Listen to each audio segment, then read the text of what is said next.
Hello អ្នកទាំងគ្នាខានចេញវីដេអូយូរហើយខ្ញុំខានធ្វើវីដេអូយូរមែនតើតំបានតលេងនៅខាងប៉ែកកែបហើយនឹងកពតបន្តែខ្ញុំអត់បានថតនៅកពតទេខ្ញុំមកថតនៅកែប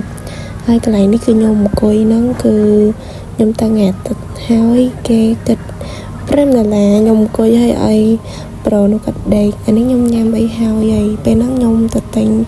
ម៉ាក់ហើយនឹងបាយមកញ៉ាំប៉ុន្តែថ្ងៃហ្នឹងគឺម៉ាក់អត់សូវឆ្ងាញ់មែនខ្ញុំនិយាយតាមត្រង់ប្រហែលជាមានមនុស្សច្រើនហើយខ្ញុំទៅរៀងក្រោយគេ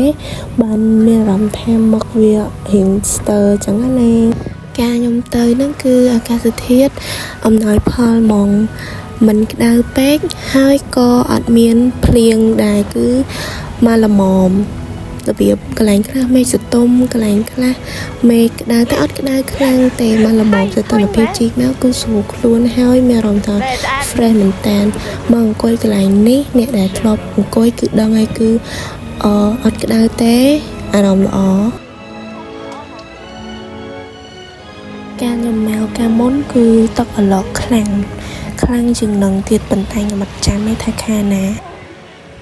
ដូចឃើញអញ្ចឹងមានអ្នកខ្លះគាត់លេងទឹកសមុទ្រហើយអ្នកខ្លះគាត់ថតរូបនៅឆ្នេរអញ្ចឹងប៉ុន្តែខ្ញុំអត់ហ៊ានចុះឲ្យដោយសារទឹកសមុទ្រនោះវារៀងអលើបវារបៀបខាប់មិនខ្ញុំអត់ចូលចិត្តប៉ុន្តែខ្ញុំចូលចិត្តសមុទ្រទេខ្ញុំអត់ចូលចិត្តចុះទឹកសមុទ្រទេអ្នកគ្នាមកថាខ្ញុំលេងវិញគឺខ្ញុំអាចនឹងអត់លេងមកវាប៉ះសាច់យើងហើយមានអារម្មណ៍ថាវាស្អិតហើយខ្ញុំអត់ចូលចិត្តទេតែថ្ងៃណាមួយបើសិនជាអាចមានឱកាសលេងខ្ញុំនឹងសាកលេងទឹកសមុទ្រហ្នឹងកន្លែងហ្នឹងគឺជាកន្លែងដែលគេចូលចិត្តថតរូបជាពិសេសនៅខាងមុខខ្ញុំតំចាញ់ហ្នឹងតំដេញហឹងមកហ្នឹង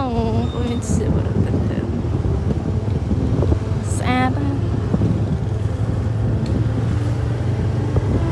ហើយពួកខ្ញុំមកថ្ងៃហ្នឹងគឺមនុស្សច្រើនដោយសារតែចង់ថ្ងៃអាទិត្យថ្ងៃដែលគេឈប់សម្រាកអញ្ចឹងគឺគេមកលេងអញ្ចឹងច្រើនមែនតើដល់ពេលដែលមេឃវាអត់ហប់ភ្លៀងអញ្ចឹងគឺស្អាតមែនតើប៉ុន្តែកន្លែងខ្លះគឺចុះអាប់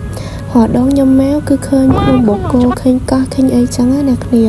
ទូកោះឆ្ងាយប៉ុណ្ណេះក៏មកឃើញដែរប៉ុន្តែថ្ងៃដែលខ្ញុំទៅហ្នឹងទូវារៀងក្តៅប៉ុន្តែមេឃ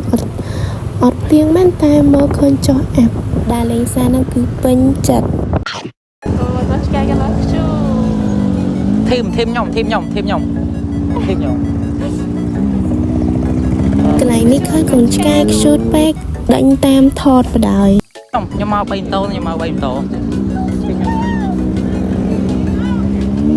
ក្តីសុខណាស់អ្នកគ្នា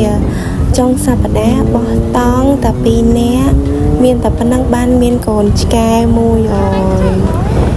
ជាតិសន្លប់នេះខ្ញុំនៅតែ2នាក់មិនថាមកគេឲ្យតាឃើញកន្លែងណារៀងស្ងាត់គឺពួកខ្ញុំចូលចិត្តទៅថតដោយសារតែមនុស្សហ្នឹងគឺខ្លាចមនុស្សទាំង2នាក់មិនខ្លាចមនុស្សអីទេខ្លាចមនុស្សច្រើនមនុស្សរៀង introvert ចឹងណាកន្លែងកែងឆ្នេរសមុទ្រមិញមនុស្សច្រើនពេកពួកខ្ញុំអត់ថតបដ ாய்តែយើងហើមនុស្សត្រូវគឺអញ្ចឹងអ្នកគ្នាយើងសប្បាយចិត្តតែបើយើងហើមនុស្សខុសអាហ្នឹងបាច់ខ្ញុំនិយាយអ្នកនរគ្នាដឹងហើយមែនអត់ដឹងថាទៅមុខទៀតមិនទេដឹងថាធំថាគេស្រឡាញ់យើងស្រឡាញ់គេវិញទៅហើយកុំប្រឹងស្រឡាញ់គេម្នាក់ឯងខ្លាំងពេកអូខេបាយបាយ